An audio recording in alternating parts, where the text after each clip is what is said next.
Today, I have the privilege to talk to Michael Arloski, and he's a pioneering architect of the field of health and wellness coaching. And he has trained thousands of coaches around the world. And even though he is a psychologist with more than 25 years of clinical work and a lot of professional contribution to the field of health and wellness promotion, he really sees the value of coach-like behavioral change, the methodology around that for helping people to succeed at lasting lifestyle improvement. So welcome, Michael. It really is lovely to have you on the show today. Oh, definitely my pleasure. Thank you for inviting me. Lovely. So what I think we need to start with is maybe just a quick explanation from your side of what the difference is between therapy and coaching, because I think there might still be a little bit of confusion around that. Oh, yeah.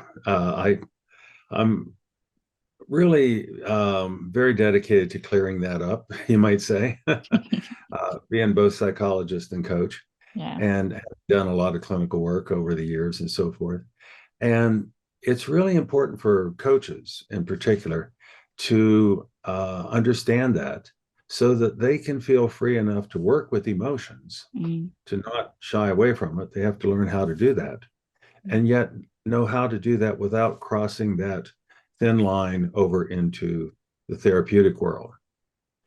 And, one of the ways that I really kind of make the distinction is that therapy really is about, among other things, it's about healing the old wounds of the past and how they're getting in the way today. Now, coaches are not trained to do that. They just are not. Our training is quite inadequate compared to someone who's a trained mental health professional. So the difference really is that coaching is about helping people achieve what they want to achieve to make their lives better. And it really is taking a look at how the past is relevant to today. You can talk about things that happened way back when in terms of how relevant are they to today. Resolution, however, is the job of the therapist. So if your client is someone who had very critical type of parents, let's say, who, really made life difficult and maybe punished them easily, maybe made sure that they couldn't do anything for themselves until they got all their work done, et cetera, et cetera. Person's going to have a lot of feelings about that, a lot of unfinished business about that. And yet resolving all that can really be done through therapy. That's a great thing. It's a wonderful thing. But resolving it, processing those emotions, trying to work out all those unfinished feelings with parents, that's getting into really deep water. Deep water that coaches really aren't prepared to deal with. Whereas a therapist, I like to say, can go anywhere with anyone. The coach, however, can say, okay, so, I understand you had that really difficult upbringing. You've told me about that. It sounds really hard. How does that get in the way today for you doing things for yourself to be healthy and well? How's it relevant?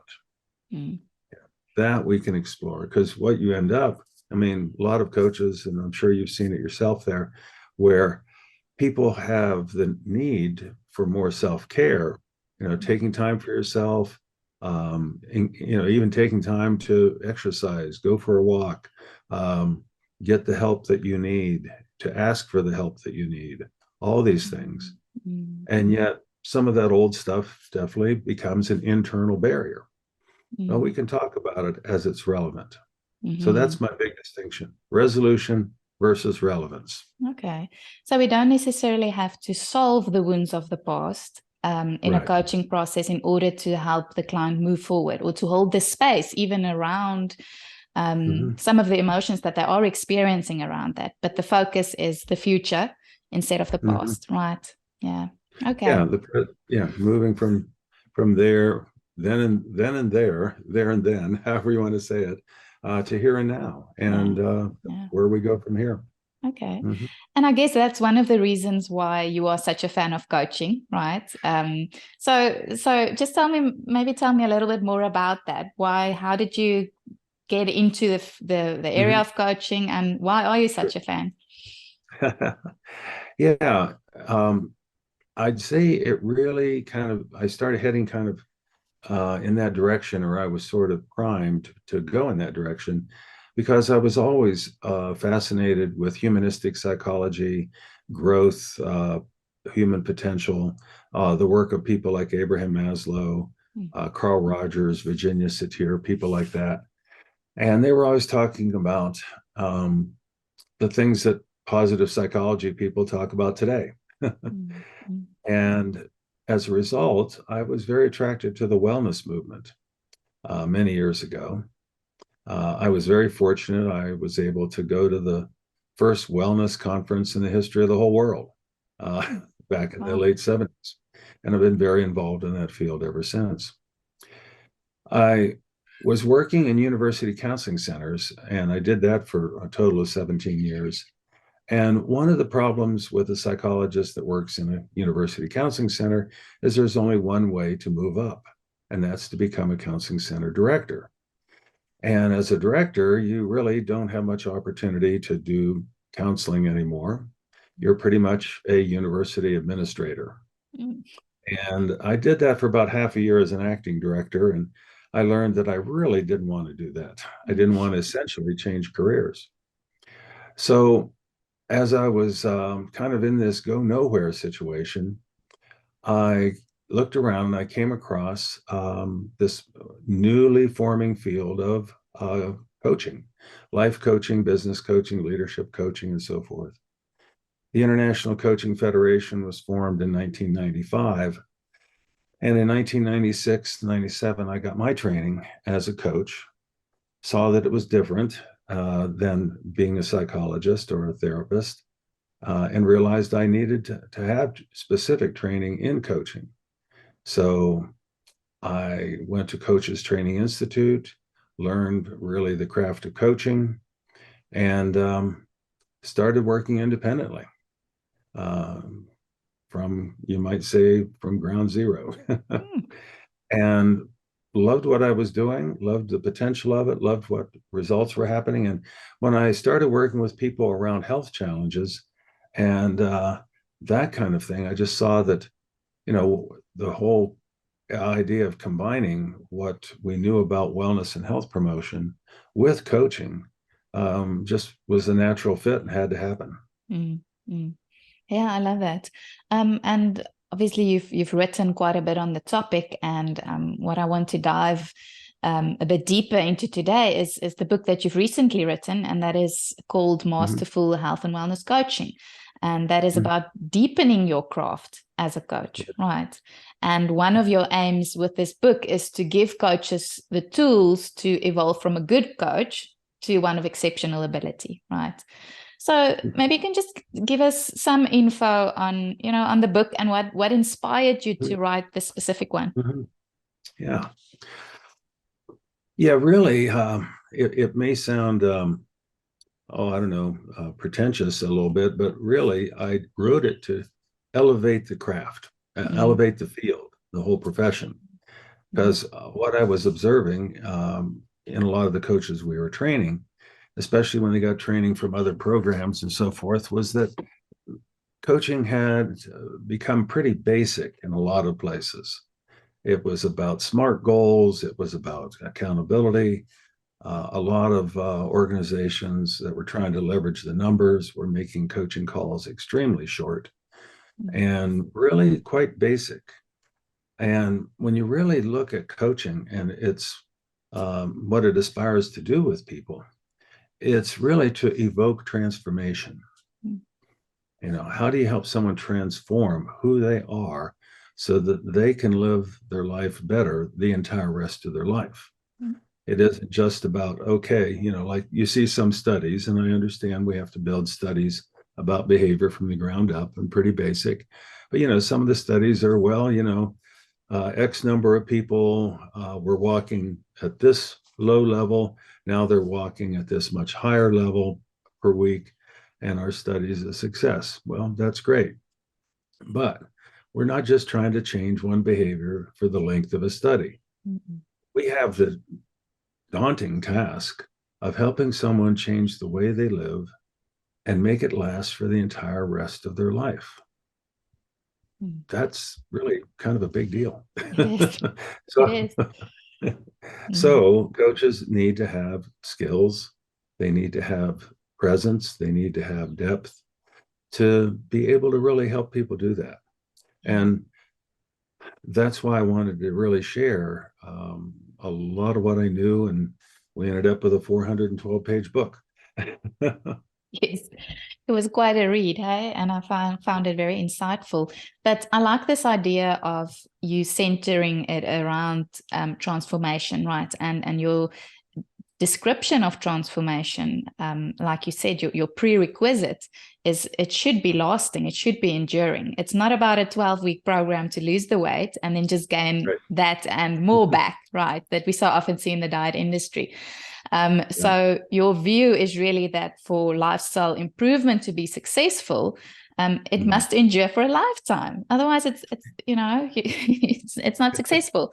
So Right. just tell us a little bit more about this. And, why is it that people find long-term transformation so difficult? Exactly. Yeah. Yeah. My first book was called Wellness Coaching for Lasting Lifestyle Change. And my constant joke is I didn't write a book entitled Wellness Coaching for Temporary Lifestyle Change. Exactly. We see that, like you just said, continuously. So I did a presentation at a conference one time on how do we make, the change last. And I dug into the literature, and I was really kind of astonished at the paucity of work out there on long-term health behavior change. There really isn't much out there.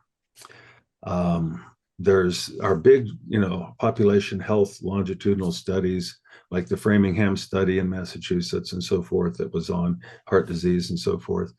Some of those things, there's work that we are seeing coming out of the blue zones and the work of the people that Dan Buettner put together. So we do have some guides, but for the most part, there just isn't that much information. But what I did come across was a consortium that was working on the same problem. And they did a huge literature survey. They also conducted like 20 studies of their own. And they could really come down to two factors that they could identify that they felt had the most impact on making behavior change, health behavior change last. Mm-hmm. And it's always interesting when you ask people, what do you think they were? So, do you have any guesses yourself? Long-term change. I'll bet you can nail one of them. Probably the environment, right? The environment needs to support you, right? Community support was absolutely one of them. Great. Yes. Yeah, very good. Yeah, I mean, and it seems natural, logical. So one of the things that we really need to do in coaching is not just be working with our individual, but always be thinking of them in the context of where they live. Are they living somewhere where it's really difficult to be well, like my old hometown? Or are they living somewhere where it's easier to be well? Are they in a workplace where it's easier to be well? All those things. Do they have people around them and an environment around them, like you just said, that supports their efforts at being healthy and well? That's huge. The other single factor was a change in self-concept. And that was interesting because it wasn't just self-esteem. It wasn't even, they didn't even identify self-efficacy, which we often talk about. But I think self-efficacy follows this. And the idea of self-concept is a change in who you believe you are.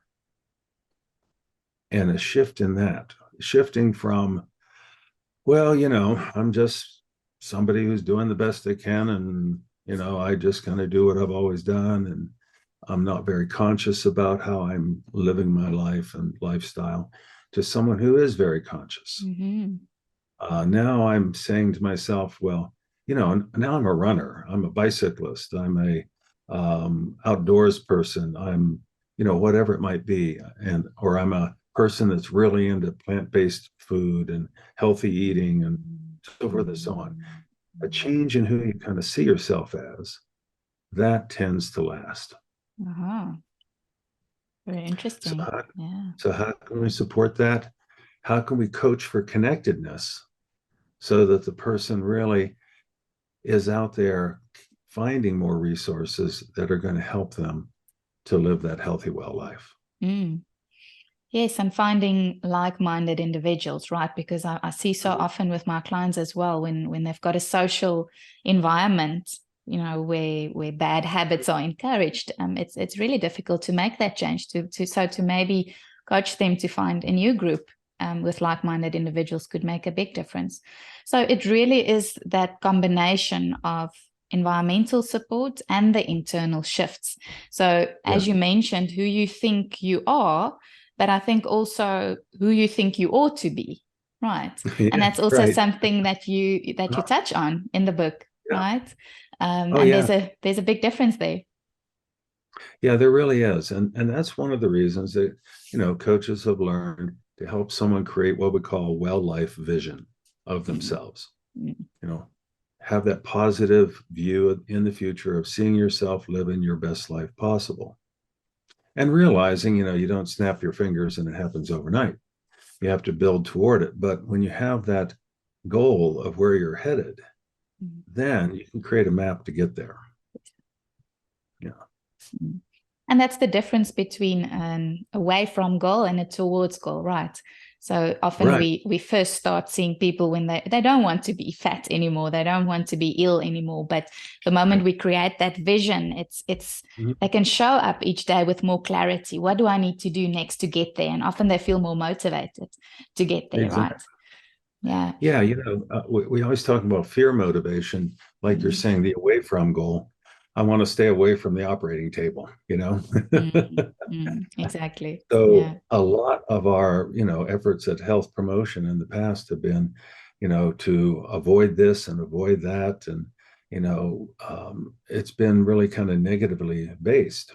Mm, And one of the things that we have learned from the whole positive psychology movement is that, you know, positive things that attract people have more power than just avoiding things. mm, Now, fear-based motivation can get you started, and that can be great, mm, terrific. Sometimes that person really needs to get shook up and realize, wow, I'm headed toward a cliff here, mm, and if I don't put on the brakes, it's going to be really bad. However, often it doesn't last. mm, And so a lasting motivation, um, that, like you just said, that drawing toward, type of goal, living yeah. that life, that can really motivate. Yeah. And the book, I talk about some well-eye visions that were very powerful that some of my clients used maximally, that helped them tremendously. Lovely. Yeah, and you referred earlier to Maslow, right? And Mhm. there's a very interesting concept that you explain where, he spoke of self-actualization versus self-image actualization, right? So that's just coming back to the idea of who you think you ought to be, right? And often when we start out with a client and we've got this well-lived vision, or they've got a well-lived vision planned out for themselves, we really need to distinguish and make sure, that it really Oh, is about their true authentic nature compared to who they think they should be. Right. So can you maybe give us some tips on how do you make sure, or mhm. how do you coach a client to make sure that it's not about who they think they ought to be, and it's more Right. authentic?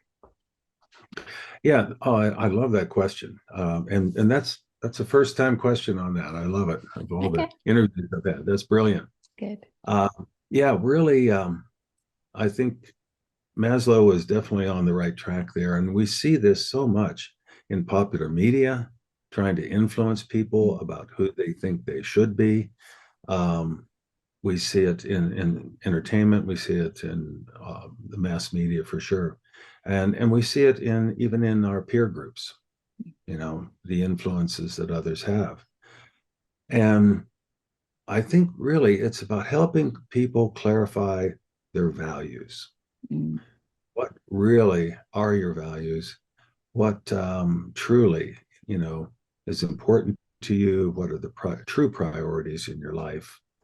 And helping someone to clarify that, to make sure that those long-term aspirations are in alignment with their values, and help them kind of question, well, where did I get that value?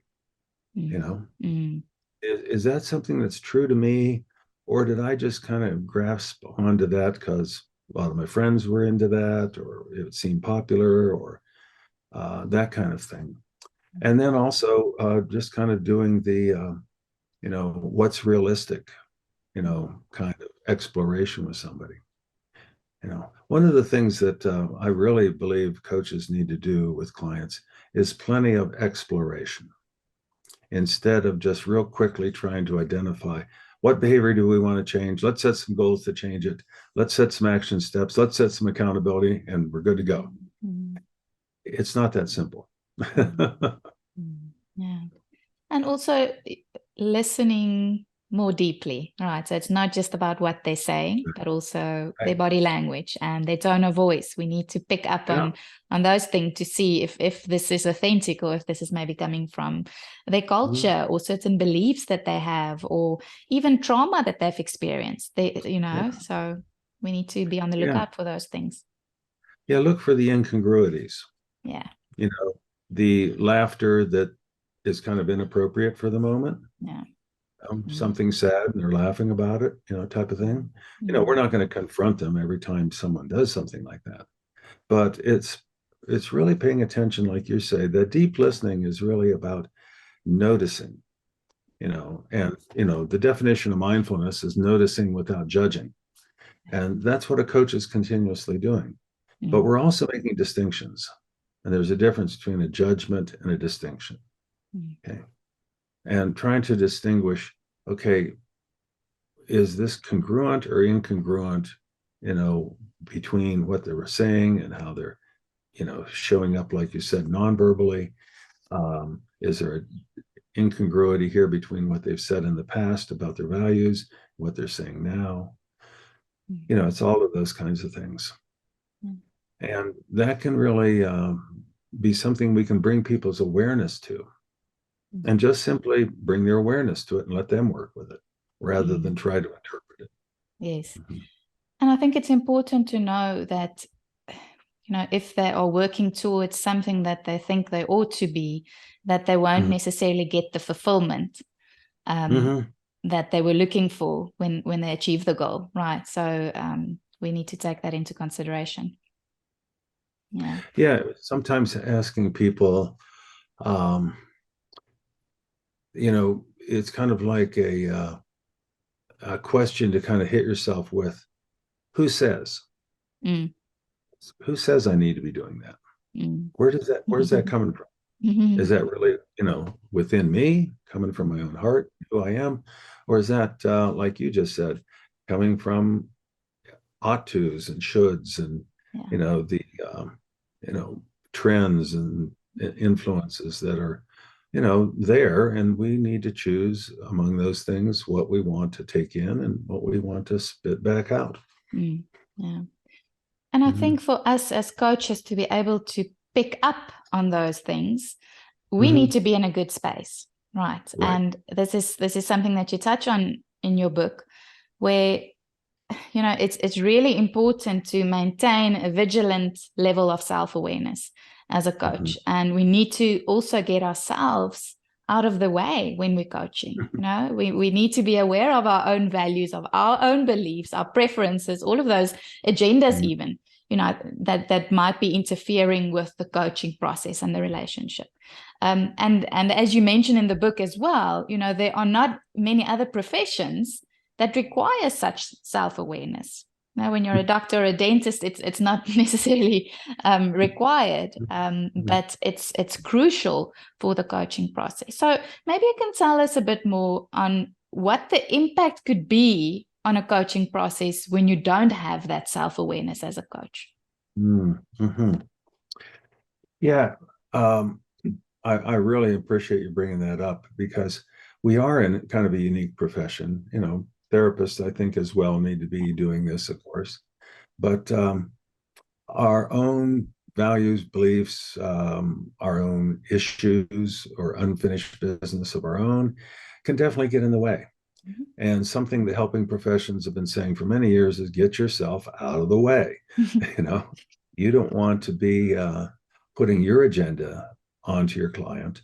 You know, one of the first things we learn about coaching is that it's really very client-centered. Mm-hmm. And the client's agenda is the agenda. Now, there's one little caveat, and that's the safety of the client. Mm-hmm. You know, if the client's agenda is to, you know, ride their bicycle toward a cliff, we're going to say something, you know, and that's metaphorically, but in reality, it might be engaging in some disproven diet or, you know, something else like that that might endanger their health. Mm-hmm. So we do have, you know, a responsibility there. But otherwise, we have to be very, like you said, self-vigilant. Like I've been practicing Tai Chi for over 30 years. And do I want to push Tai Chi on every client of mine? Because I know all the benefits of it. Isn't it great? You know, or the person that loves yoga or plant-based eating and so forth and so on. Mm-hmm. That's terrific. But how am I maybe kind of subtly attempting to influence my client? You know, part of it is how we ask questions. Mm. And I remember working with a student one time that I was mentoring, and she had been trained by a coach training organization that wasn't a health and wellness organization, but it was more of a life coach training, where questions were really the thing. And she even said, you know, good coaching should be 80% coaching is what she learned, or 80% questions. Oh. And to me, you know, well, ideally 100% questions. And I really disagree with that. I think you got to use all the other tools. Mm. But what she was doing with her questions is she was using leading questions. Mm. And she literally manipulated her client to get to the solution that she envisioned for that client. Mm. I mean, it was bordering unethical, really, the recording I listened to. Mm. And yet, when we really have that lack of self-vigilance, or we think that it's okay for us to push a agenda because we know how good it is for somebody, and truly most coaches do this because they just really want to help, and they really believe in, you know, whatever, you know, trendy health kick they're on, you know, that really gets in the way, to say the least. Mm. So it's about self-awareness and awareness of our client. Yes. And awareness of the coaching relationship. Yes, and I also think, you know, taking care of ourselves as well, you know, having the ability to stay sharp and having the stamina for the kind of work, right? And it's going to come much easier when we are living or we are meeting our emotional needs ourselves, right? We're doing the things that we love. Right. Because you said in the book that when you observe these sessions, when you observe masterful coaching, the style of the coach may vary, but one thing that's always present is that centeredness, right? That's what makes a good coach, or that's one of the elements that really makes a good coach. And in order to be centered, you know, there's a lot of things that needs to be taken care of. We need to do our own work, and our own journey of personal growth and gaining that self-awareness needs to be ongoing. It's not a once-off thing, right? Oh, absolutely. Absolutely. That is so important. And I'm always asking, you know, students, what centers you in your life? Yeah. What are the things that you do on a regular basis that help you feel grounded, centered, right here, right now, healthy and well? And you probably realize them when you aren't doing those things and the effect that it has upon you. You know, like I remember going in to see my chiropractor one time, and he said, as he was feeling my tense body, boy, you haven't been out hiking or fishing lately, have you? you know. He knew. Yeah, he knew. Yeah. It was showing up. Yeah. Yeah. So our own Yeah. personal wellness foundation and personal growth, as you mentioned, is a continual commitment. Mm, And it not only gives us credibility and integrity. I mean, we don't have to look like we're on the cover of Fit magazine. We just have to be dedicated to our own wellness. mm, But it also can give us empathy toward our clients. mm, By mm, us working on our own wellness and seeing how challenging it can be at times, we start to understand, oh, this isn't as easy as I thought. mm, And no wonder my clients really struggle with this. mm, Yeah. It mm, helps us to really connect and understand what people's experience can be. mm. Yeah. And I think often people think, especially when they're just building up their practice, they feel like, they just need to put more time into the business, into the coaching, see more Right. clients. But Mhm. taking out that time for yourself is actually part of growing your business, Mhm. creating the space for yourself is so important, right? And I think what goes with that as well is, of course, clear boundaries, right? Mhm. Because I think that if it's very difficult to avoid resentment if we don't have clear boundaries, right? Mhm. And you actually quote Brene Brown and her studies, which shows that that's actually the one thing that all the people who are very compassionate, or some of the most compassionate people, that they all Right. have in common is that they have very clear boundaries, right? So the Exactly. presence of clear boundaries really allows us, I think, to relax and to have the healthiest and the most functional of relationships. So are there any tips maybe that you can give us on how to have strong boundaries and what that looks like in a session? Right. Yeah, that is so important for us to be able to empathize and not avoid empathic connection. Mm, Uh, I think one of the reasons that people avoid it is exactly what Brene Brown says in that great little video of hers about empathy, where she says, it's a vulnerable choice to be empathic because to connect with you, I have to connect with a part of me that knows that feeling that you're going through. yeah. Am I willing to do that? Can I handle Mm, that? mm, Can I engage in what we call compassionate detachment, mm, mm, where I'm right here, right now with you? I'm right here, shoulder to shoulder with you on this, and yet I'm not owning it and I'm not taking it home with me. Yeah. mm, mm, And I'm going to respect your ability to handle this. And I'm going to respect myself enough not to burden myself with your, situation. And yet, because I'm centered enough, because I'm getting my own emotional needs met well enough, I'm able to be right here, right now with you. mm, And when I'm not, I need to be able to recognize that. mm, Like, let's say you're a coach who's just lost a parent, and lo and behold, in comes your client who's just lost a parent. mm, And, you can empathize, you can connect and all that, but you might not be able to process that with them as much as someone who isn't feeling what you're feeling right now. yeah, And you may need to be honest with your client about that. yeah, mm, yeah. So, Yeah. in essence, we need to consider our own capacity in that moment, but also we need to stand beside them, Mm-hmm. and make sure that we're not taking on their burden for them, or even taking it home with us. Right. Right. And I think what's very important there is to be able to respect our client's own strength as well, Exactly. because then we won't have to deplete our own. And then Yeah. we will just be holding the space for them while they figure that out. Mhm. That's the Yeah, positive regard that we have for them. Mm. exactly. And tying it back to boundaries, which was really your question there, that allows us, I think, to feel more secure in the boundaries. There's that difference between me and you. Yeah. But also it can show up in terms of um, boundaries around, we're going to have a professional relationship here.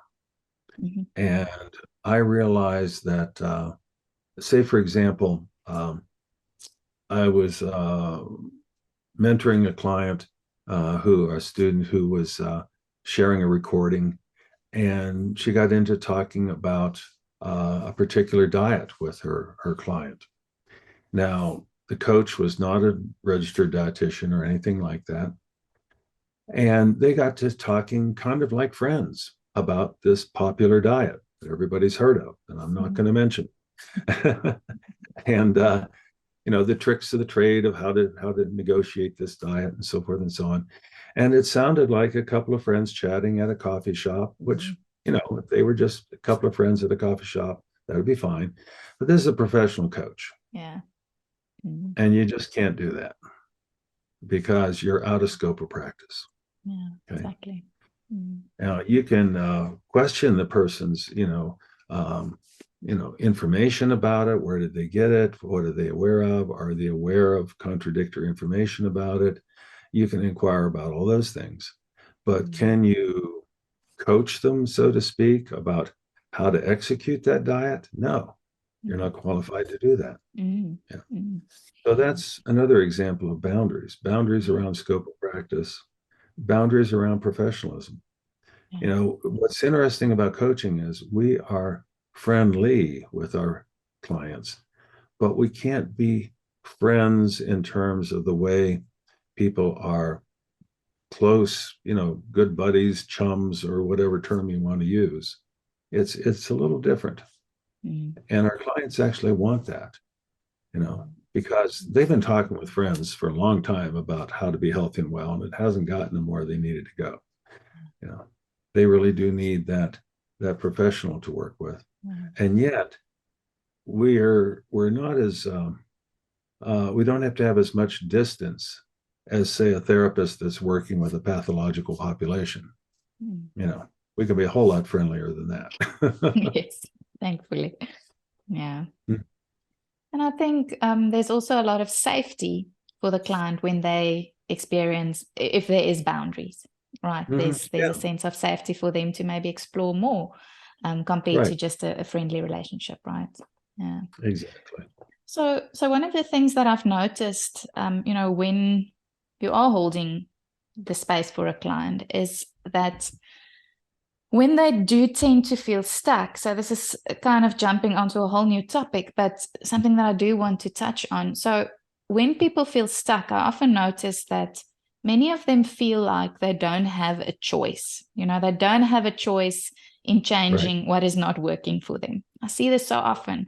And I think it really is a coach's job to remind people that obviously that they do have choices, but maybe you can give us some insight on how is it that people even got there? How is it that so many people believe that they don't have a choice in the first place? Yeah. I love you bring that up. And, when you say that it's a coach's job to remind people they have choices, you're actually quoting, believe it or not, Thomas Leonard, who was one of the founders of the whole coaching field, the whole life coaching field. And that's what he said a coach's job was. And people do forget that they have choices. And I talk about owning your choices. Let's say that I like to joke around and call it a company called We Abuse Our Employees Incorporated. All right.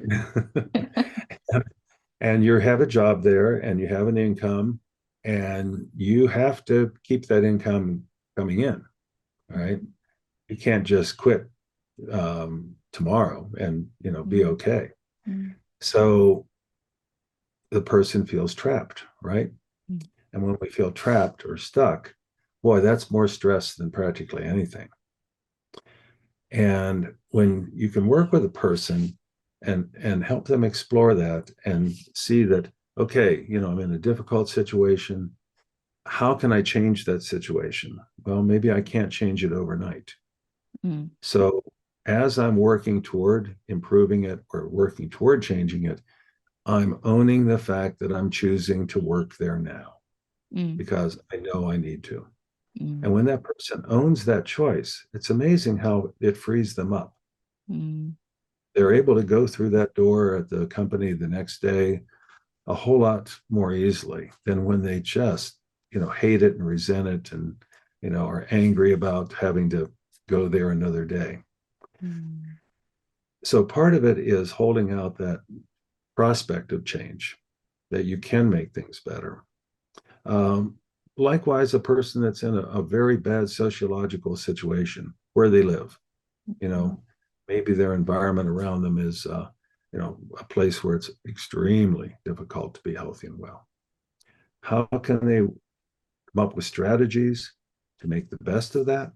We can talk about, strategic thinking and coaching. Where can I find resources in this community that maybe I didn't even know were there? How can I band together with other people to make it a better community?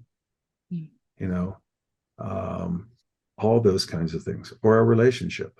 You're in a relationship with someone, your partner, and it's very difficult, very challenging. Exploring what can be done, exploring possibilities, and helping the person to see, what they need to do that, and maybe how they may need the help of a therapist to bridge that gap. This is another example of where coaching can't do it all. That kind of thing. Yeah, so helping them to see the possibilities, even if the bigger situation can't change, there's often something that we can do, something that is within our control to some or other degree. But I think something that also plays a role there is, our mindset. Like you said, I'm choosing now to be here. So just our mindset could make a big difference in itself. And I think, that's where our beliefs come in as well. Right. And there's a quote in your book that I love where you say, well, I'm not sure if you're quoting someone perhaps, but reality is not so much what happens to us, rather it's how we think about those events that create the reality we experience. Right. Exactly. So our thoughts are really powerful in that sense. And I think that for some people listening maybe to this might think that it's a bit of a fairy dust statement, but I really want to remind them that this concept is even taken into consideration in most scientific studies, right? It's the placebo effect, where they need to take the power of the mind into consideration when they're researching the effects of certain medications, for example, right? So tell us a little bit more about this and how we can skillfully address beliefs that are keeping clients stuck. Yeah. I'll talk about it in general in just a moment, but one quick way that coaches can help people with this is identifying assumptions. Because one way people stay stuck is they assume things. Like let's say I'm back in my old hometown, which is in the upper Ohio River Valley, 40 miles from Pittsburgh, where the steel industry is gone. There's a lot of poverty. And I think I'm in a bad situation, can't do anything about it. I assume there's nothing I can do about it. I assume that there are not resources available, but I've never checked them out. I just assume they aren't available, or they aren't available for someone like me. Now, that may be true, maybe unfortunately to a larger extent than should be, but do I know that? And how do I know that? So something I'll ask a client when they come up with an assumption, I'll say, so tell me, how do you know that to be true? And usually the person will say, well, I don't really know it to be true, but I'm afraid it's true. Okay, that's a fear. Now we can talk about fears. That's different. Okay. See the difference there? I love that. And so checking out the assumptions helps the person get a realistic idea what resources are available to me. Maybe there are people I can ask for help. What's holding me back from asking for help? Sometimes people, their own pride gets in the way, right? All kinds of things like that. But, you're talking about mindset, and mindset is gigantic. And this is something that I've been looking at for a long time, because I always talk about how important it is for coaches to operate on the coaching mindset instead of the treatment mindset, the consultant mindset, the educator mindset. But field of mindset has been studied by two people in particular from Stanford University. One is Carol Dweck, Dweck. She talks about the growth mindset versus the fixed mindset. And the other is Aliyah Crum, Crum, who talks about how powerful mindset is in determining all kinds of reactions that we have. It's like a preset way of viewing the world that then is like a lens that we look through, and it sees some things accurately and it distorts some things, right? You know, and she has a very famous study about how powerful mindset is. She worked with a number of people, a good population of people in the hotel business, essentially women that clean the rooms and fix them up for the next guest. Okay. And quite a few of these women were overweight. And when she asked them, do you get enough exercise, to be healthy and well? They say, oh, no, I come home, I'm tired, I don't have time to exercise, I've got to get dinner ready and, so forth. Well, she put activity monitoring devices on them with their permission, and the data was amazing. And she came back to them and said, you all are moving and exercising in your work every day at a level equivalent to an Olympic athlete in training. Wow. That's all she did. She just told them that, and they lost weight. Wow. But, yeah. So how we see ourselves in the world, what we think about ourselves, it has this ripple effect that it shows up in all kinds of places. Yeah, it's so powerful, right? Oh gosh. So just thinking that we're getting enough exercise is actually going to impact our physiology. Isn't that powerful? Yeah. Wow. Amazing. Yeah. Okay, so is there anything else that you maybe want to mention just as a last mention on the book, or that you want to specifically mention to coaches out there before we end off? Well, I would say that I've just been so privileged to encounter so many people that want to help people be healthy and well. I talk about creating allies for a healthy world. And that's really how we need to think of ourselves, as allies. How can I be in alliance with this person to help them live their best life possible? Help them determine what that is, help them get that. And it comes back to what you were saying about, being kind to yourself, being caring toward yourself. A lot of it comes back to self-compassion. And, there's a wonderful, wonderful book called When Things Fall Apart by Pema Chodron. And I'm always recommending that to people when they're going through a hard time. And to everyone, because the message over and over again is kindness toward yourself.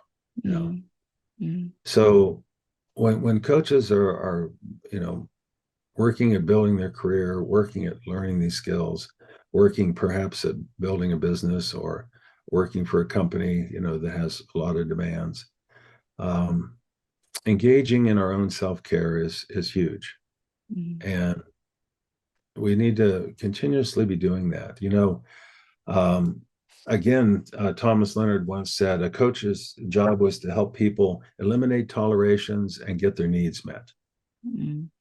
And when you think about it, if you're getting your needs met in all those different dimensions of wellness, the personal, emotional, spiritual, not just the physical, and you're not tolerating things, you're confronting things that you need to work through, you're not, putting up with treatment that's not proper, et cetera, life is pretty good.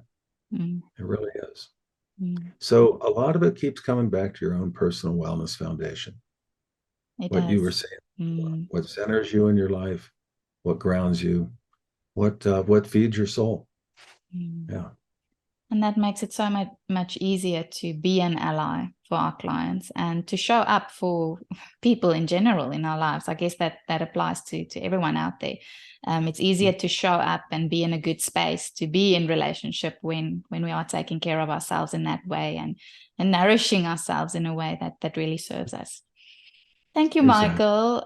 It's really been so insightful to be able to speak to you, and your calming presence is really so contagious. It's lovely to share the space with you, even though it's via Zoom.